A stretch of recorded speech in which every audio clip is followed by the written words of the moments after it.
ذکر حق کے نور سے روشن ہے اس کی صبح و شام، اس کے ہر گوشے میں گونجے حق تعالی کا کلام۔ یہ ادارہ مجلس تعلیم القرآن جس کا نام۔ بسم اللہ الرحمن الرحیم۔ پہلا لفظ ہے فَإِن، فا اور ان۔ فا یعنی پھر اور ان یعنی اگر۔ اس کو آپ دین لے لیجئے اور اس کو آپ اف لے لیجئے۔ پھر اگر تو ہندی میں بھی لکھا ہوا، پھر اگر جب بھی یہ لفظ اس طرح آئے فَإِن تو بس یہی ترجمہ ہوگا، فَإِن یعنی پھر اگر۔ دو لفظ کا مرکب ہے فا اور ان سے۔ لم، یہ لم لفظ جو ہے یہ اس کے پہلے آ چکا ہے۔ لم کا مطلب ہوتا ہے نہیں، نو۔ یہ لم کے پہلے ہم نے ایک اور لفظ پڑھا ہے لا، اس کا بھی مطلب ہوتا ہے نہیں، یہی مطلب اس کا بھی ہوتا ہے۔ اب ایک اور لفظ آ رہا ہے اس کے فوراً بعد لن، اس کا مطلب ہوتا ہے ہرگز نہیں۔ مطلب ہم قرآن شریف کے ترجمے میں نہیں کے لیے ہمارے پاس چار الفاظ ہوں گے۔ ایک اور لفظ میں نے ماں بتایا آپ کو، لیکن ماں ہمیشہ جو ہے وہ نہیں کے معنی نہیں دیتا، بلکہ ماں جو ہے وہ اپنے سیاق و سباق کے اس میں کچھ قاعدے ہیں، کہاں اس کا ترجمہ نہیں ہوتا ہے اور کہاں اس کا ترجمہ جو ہوتا ہے۔ یہ تین الفاظ جو ہے یہ ہمیشہ نہیں کے معنی میں آتا ہے، لا یعنی نہیں، لم یعنی نہیں اور لن یعنی نہیں۔ لیکن یہ جو لن ہے نا، یہ نہیں کی ایک دم آخری ڈگری ہے، اس لیے اس کا ترجمہ ہم کرتے ہیں ہرگز نہیں۔ دیکھو کچھ نہیں ایسا ہوتا ہے جو ہاں میں بدل سکتا ہے، یہ اس کا فرق یاد رکھیے۔ جیسے ایک شخص جو ہے اس نے ابھی کھانا نہیں کھایا، اس کو کہیں آپ کہ ابھی آپ پیٹ بھرے ہیں تو بولے گا نہیں، اس لیے وہ بیچارہ بھوکا ہے۔ لیکن جب وہ کھانا کھا لے گا اس کے بعد اس سے پوچھا جائے گا کہ آپ پیٹ بھرے ہیں، بولے ہاں، اب اس کا نہیں جو ہاں میں بدل جائے گا۔ لیکن کسی بچے سے، لڑکے سے، چھوٹے لڑکے سے آپ پوچھے بیٹا تو لڑکا ہے، ہاں، اسے بولے تو لڑکی ہے، ہرگز نہیں، لڑکی کیسے ہو جاؤں گا میں؟ اس لیے کہ یہ نہیں ایسا ہے کہ یہ کبھی ہاں میں بدل ہی نہیں سکتا۔ تو بہت سارے نہیں ایسے ہوتے ہیں جو وقتی طور پر نہیں ہوتے ہیں، اس کی پوزیشن وقت کے ساتھ بدل سکتی ہے۔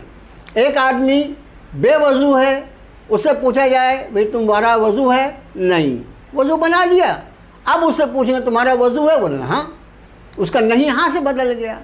تو بہت سارے نہیں ایسے ہوتے ہیں جو ہاں میں کنورٹ ہو جاتے ہیں، بدل جاتے ہیں، لیکن کچھ نہیں ایسے ہوتے ہیں جو کسی قیمت پر ہاں میں نہیں بدلے جا سکتے۔ تو یہ لن جو ہے یہ عربی میں آخری ڈگری کو ثابت کرتے ہیں، یعنی واضح کرتا ہے ہرگز نہیں۔ اب ہم اس کا ترجمہ کریں گے فَإِن لَم، پھر اگر، پھر اگر نہیں، لم یعنی نہیں، پھر اگر نہیں، تفعلوا، یہ لفظ جو ہے آپ کو پڑھا ہوا ہے، تم کر سکو، پھر اگر نہیں تم کر سکو، ولن تفعلوا۔ اب لم کے بعد لن کا استعمال ہوا، پھر اگر نہیں تم کر سکو اور ہرگز نہیں تم کر سکو گے۔ اب لن کے ساتھ ہم کیا کریں؟ اور ہرگز نہیں تم کر سکو گے۔ مضمون اوپر سے جو چل رہا تھا وہ ذہن میں رکھیے۔ بات یہ ہوئی تھی کہ جو قرآن ہم اپنے بندہ خاص محمد صلی اللہ علیہ وسلم پر نازل فرما رہے ہیں، اگر تمہیں اس کے بارے میں شک ہے تو تم اس کی جیسی کوئی صورت بنا لو۔ یہ رب تعالیٰ کی طرف سے ایک چیلنج کہ اگر معاذ اللہ تم اس کو اللہ کا نہیں بلکہ بندے کا کلام سمجھتے ہو کہ اس کو محمد صلی اللہ علیہ وسلم نے بنایا ہے، وہ بھی انسان ہے، اگر تم اس کو اللہ کا کلام نہ سمجھتے ہوئے اس کو انسان کا کلام سمجھتے ہو تو تم بھی تو انسان ہو نا۔ اور پھر جن سے براہ راست اس کو خطاب تھا وہ تو بڑے عربی کے جاننے والے، اس لیے رب نے فرمایا کہ اگر ایسا ہے کہ یہ انسان کا کلام ہے تو فاتو بصورت مثلہ، اس کے جیسی ایک صورت بنا کے لا لو، ایک صورت، ہم نے کل بار سورۃ کوثر سب سے چھوٹی صورت، اتنی ایک چھوٹی سی صورت بنا کے لا لو۔ اب رب تعالیٰ اس کا جواب ارشاد فرما رہے ہیں فَإِن لَمْ تَفْعَلُوا، پھر اگر نہیں تم کر سکو، وَلَن، اور ہرگز نہیں، تَفْعَلُوا، تم کر سکو گے، فَاتَّقُوا النَّارَ، دیکھو اب تقوی کا لفظ کس معنی میں گیا، یہ فَاتَّقُوا وہی ہے، تم بچو، پھر تم بچو، النار، نار اس کے پہلے آ چکا ہے، نار یعنی آگ، تو بچو اس آگ سے، التی، یہ التی لفظ جو ہے یہ الذی کا مؤنث ہے، الذی وہ جو، اسی کا مؤنث ہوتا ہے التی، یہ ہمیشہ یاد رکھو، التی ایک ہی معنی میں آتا ہے وہ جو، لیکن یہ جو ہوتا ہے یہ فیمیل جینڈر ہوتا ہے، یہ مؤنث ہے،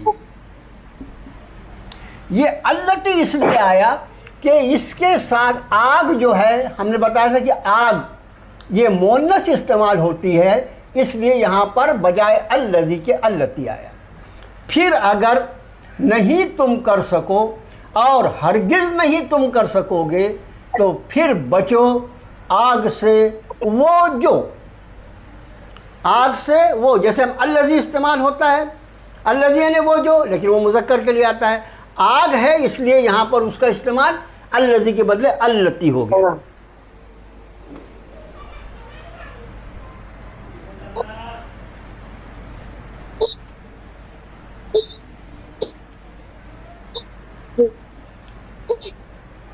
اب التی کے بعد لفظ ہے وقودھا، وقود، اس کا مطلب ہوتا ہے ایندھن،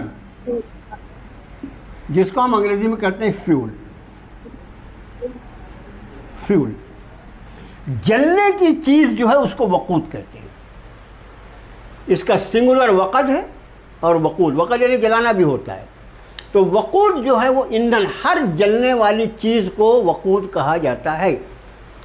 فرمایا پھر بچو آگ سے وہ جو، وقودھا، وقود ایندھن، ہا، چونکہ یہ آگ مؤنث ہے اس لیے ضمیر بھی مؤنث کی آئی، ایندھن اس کا الناس والحجارہ، انسان اور پتھر، عام طور سے جلنے والی چیزیں، کوئلہ، پیٹرول، ڈیزل، یہ سب چیز، لکڑی، یہ چیزیں جلتی ہیں، اس آگ سے بچو جس کا ایندھن انسان اور پتھر ہوں گے۔ اعدت، الف کے پیش کے ساتھ ہم نے آپ کو بتایا تھا مجہول اور معروف، مجہول جو ہوتا ہے وہ پیش کے ساتھ آتا ہے، اعدت، تیار کر دی گئی ہے، للکافرین، لا یعنی لیے، کافرین یعنی کافر، تیار کر دی گئی ہے کافروں کے لیے۔ اب یہاں پر آیت کا ترجمہ ہم بعد میں آپ کو کرواتے ہیں، ایمانیات سے ایک چیز کا تعلق ہے، وہ اعدت للکافرین، جہنم کا تذکرہ آیا اور رب نے فرمایا تیار کر دی گئی ہے کافروں کے لیے، مطلب جس طرح آج ہم موجود ہیں اسی طرح جہنم بھی موجود ہے، اسی طرح جنت کے لیے بھی قرآن میں آئے گا اعدت للمتقین، آگے آئے گا، وہ تیار کر دی گئی ہے پرہیزگاروں کے لیے، مطلب جنت اور جہنم کے بارے میں جو ہمارا عقیدہ ہے وہ یہ ہونا چاہیے کہ وہ آج بھی موجود ہیں، ایسا نہیں ہوا قیامت کے بعد اس کو پہلے، نہیں، وہ ابھی موجود ہیں، ہم یہاں موجود ہیں، وہ اپنی جگہ پر جہاں اللہ نے اس کو رکھا وہاں موجود ہے۔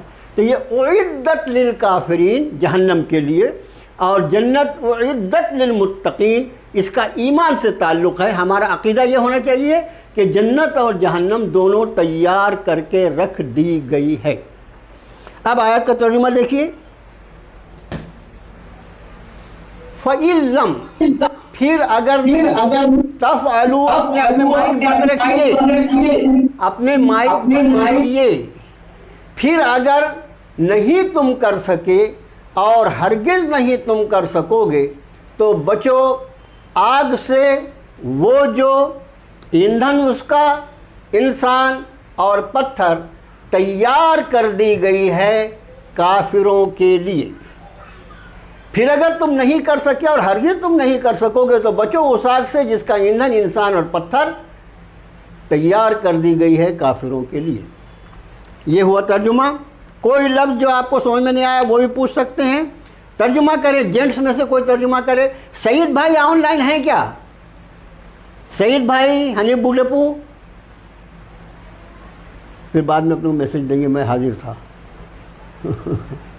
چلیے جینٹس میں سے کوئی ترجمہ کرے۔ الناس والحجارہ اعدت للکافرین۔ جی، پھر اگر نہیں تم کر سکے اور ہرگز نہیں تم کر سکو گے، پھر بچو اس آگ سے جس کا ایندھن انسان اور پتھر وہ تیار کی گئی ہے کافروں کے لیے۔ بہت اچھی بات ہے، بہت پرفیکٹ ترجمہ کیا آپ نے، سارے الفاظ اٹھائے آپ نے، ایسا ہی ترجمہ ہونا چاہیے۔ اور جینٹس میں سے کوئی اور صاحب ترجمہ کرے، کون ہے؟ مجھے معلوم ہے، سعید بھائی کا معلوم ہے، اس میں وہ نام ہے۔ تم نہ کر سکو اور ہرگز تم نہیں کر سکو گے۔ اسی میں سے آواز ہے۔ جی ہاں بولیے پھر بولیے۔ بچ جاؤ، ہاں وہ آگ ہے اس آگ سے، اس آگ سے وہ جو جس کا ایندھن انسان اور پتھر ہے،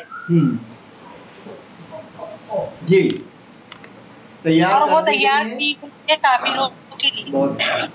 چلیے آج تھوڑا سا آواز کا پرابلم ہے، وہ ہوتا رہے گا، یہ سب تو پرابلم بڑے اسی چارجنگ پہ لگا۔ اگلی آیت دیکھیے، وبشر۔ اپنے ایک لفظ بولتے ہیں بشارت، یعنی خوشخبری، گڈ نیوز جس کو بولتے ہیں، اور اس گڈ نیوز کو دینے والے کو بشیر کہا جاتا ہے۔ اس لیے سارے انبیاء علیہ نبی صلی اللہ علیہ وسلم کو اللہ نے بشیر اور نذیر بنا کر بھیجا۔ اس کو دیکھ رہے ہوں، کیمرہ کو دیکھ رہے ہیں، بشیر اور نذیر بنا کر بھیجا۔ وبشر یہ امر کا صیغہ ہے، اور خوشخبری سنا دیجئے، یا اور بشارت سنا دیجئے۔ کس کو بشارت سنائے؟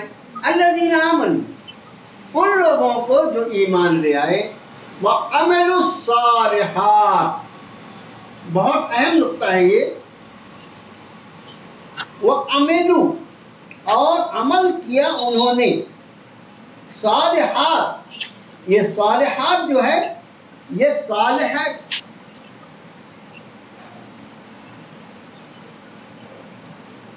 صالحات یعنی نیک، اچھے، وعملوا الصالحات اور انہوں نے عمل کیے نیک۔ کون لوگ؟ الذین آمنوا وعملوا الصالحات، وہ لوگ جو ایمان لے آئے اور عمل نیک کیے۔ بس جب کبھی اس طرح کے الفاظ آئیں، سینکڑوں مرتبہ آئیں گے، ایسے ترجمہ کریں گے۔ الذین آمنوا، وہ لوگ جو ایمان لے آئے، وعملوا الصالحات، اور انہوں نے عمل کیا نیک۔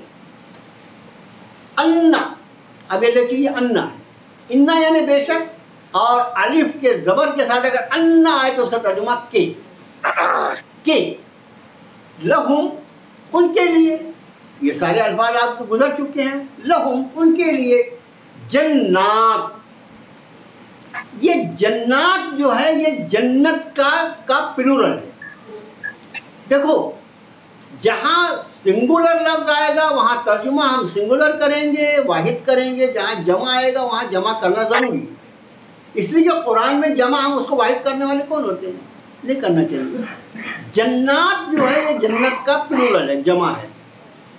لغت کے اعتبار سے، ڈکشنری کے اعتبار سے جنت کا ترجمہ ہوتا ہے باغ، گارڈن، جنت کا ترجمہ باغ۔ لیکن ہم جب باغ کہتے ہیں تو ہمارے ذہن میں کیا تصور آتا ہے؟ بہت خوبصورت گارڈن کسی نے دیکھا ہوگا، ورنداون گارڈن میسور کا، بنگلور کا، یا کشمیر کا کسی نے دیکھا ہوگا بہت خوبصورت گارڈن، یہی سب کا ترجمہ خیال آتا ہے۔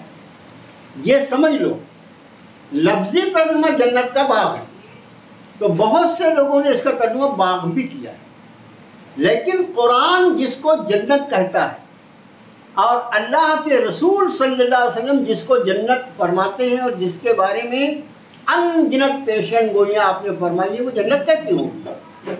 آخری بات یہ ہے کہ آپ نے فرمایا وہ ساری تشریحات جو قرآن میں ہیں جنت کے بارے میں، بہت سارا تذکرہ ہے جنت کا، جنت کیسی ہے۔ سورہ رحمان پڑھیں جنت کا تذکرہ، سورہ واقعہ پڑھیں جنت کا تذکرہ بھرا ہوا ہے، ٹھیک ہے۔ اسی طرح سورہ دہر پڑھیں جنت کا تذکرہ بھرا ہوا ہے، کیسی جنت ہے۔ مگر ان سب کے ارشاد فرمانے کے بعد بھی اللہ کے رسول صلی اللہ علیہ وسلم نے فرمایا نہ کسی آنکھ نے دیکھا، نہ کسی کان نے سنا، اور نہ کسی کے دل میں جنت کی نعمتوں کا خیال گزرا، ایسی جنت ہے۔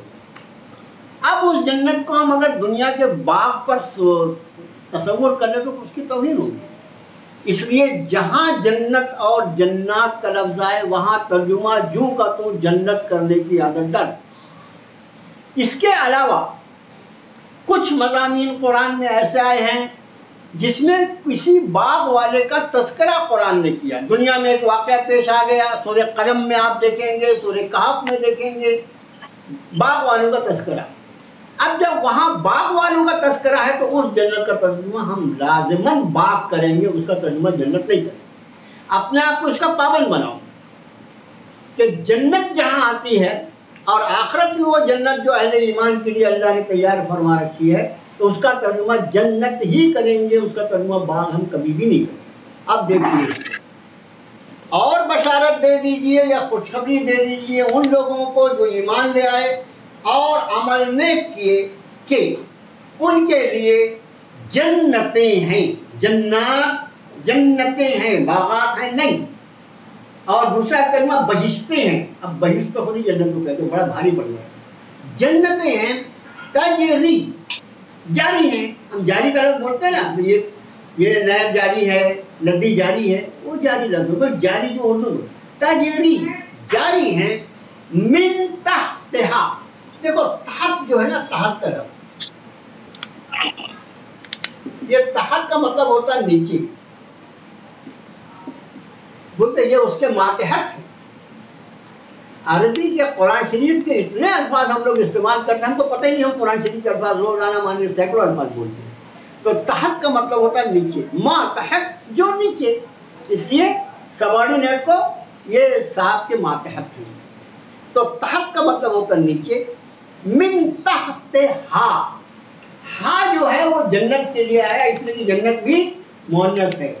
اس کے نیچے جاری ہیں، اس کے نیچے انہار، انہار جو ہے وہ نہر کی جمع، نہر جو ہے نہر اس کی جمع انہار۔ کلما لفظ جب آئے گا تو اس کا ترجمہ جب یا جب بھی آپ کر دیجیے، بابو آ گیا۔ کلما جب بھی، رزقو، دیکھو رزقو لفظ جو تھا وہ آپ نے پڑھا، رزقو انہوں نے رزق دیا، رزقو، لیکن یہ رزقو ہے۔ اور ہم نے آپ کو بتایا تھا کہ اگر پہلے حرف پر فعل کے پیش لگ جائے تو مجہول ہو جاتا ہے۔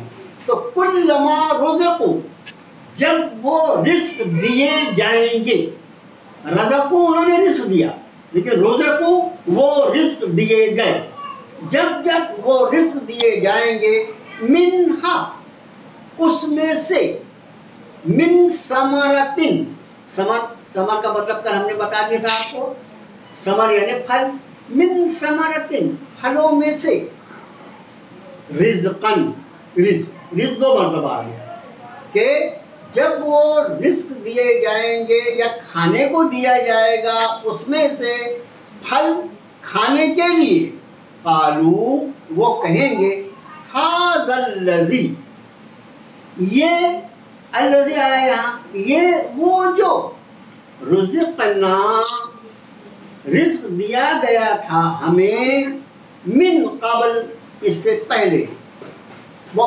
اتوب ہی، عطا کا لفظ ہم نے کل آپ کو بتایا، عطا یعنی دینا، عطا کا وہ اپنے مجہول بن گیا، وہ اتوب ہی، اور دیا جائے گا اسے اس سے بھی اس سے متشابہہ.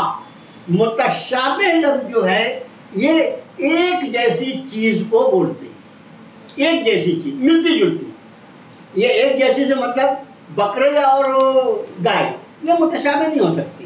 دو بکریاں ہوں ایک جیسی تو یہ مان لیں کون سی خان صاحب کی کون سی ہے, انصاری صاحب کی کون سی ہے, مان لیں کون سی بکری ہے. تو یہ ملتی جلتی چیز جو رہتی ہے اس میں آدمی کو اشتباہ ہو جاتا ہے. تو وہ فرمایا متشابہ. متشابہ کا مطلب ہوتا ہے ملتا جلتا, شباہت جس کی ایک جیسی ہو. اور یہ دو چیزیں دیکھنے میں آدمی کو ایسا لگے بالکل ایک جیسا ہے. تو اس کو فرمایا وَأُتُوا بِهِ, اور دیا جائے گا اسے اس سے متشابہہ ملتا جلتا.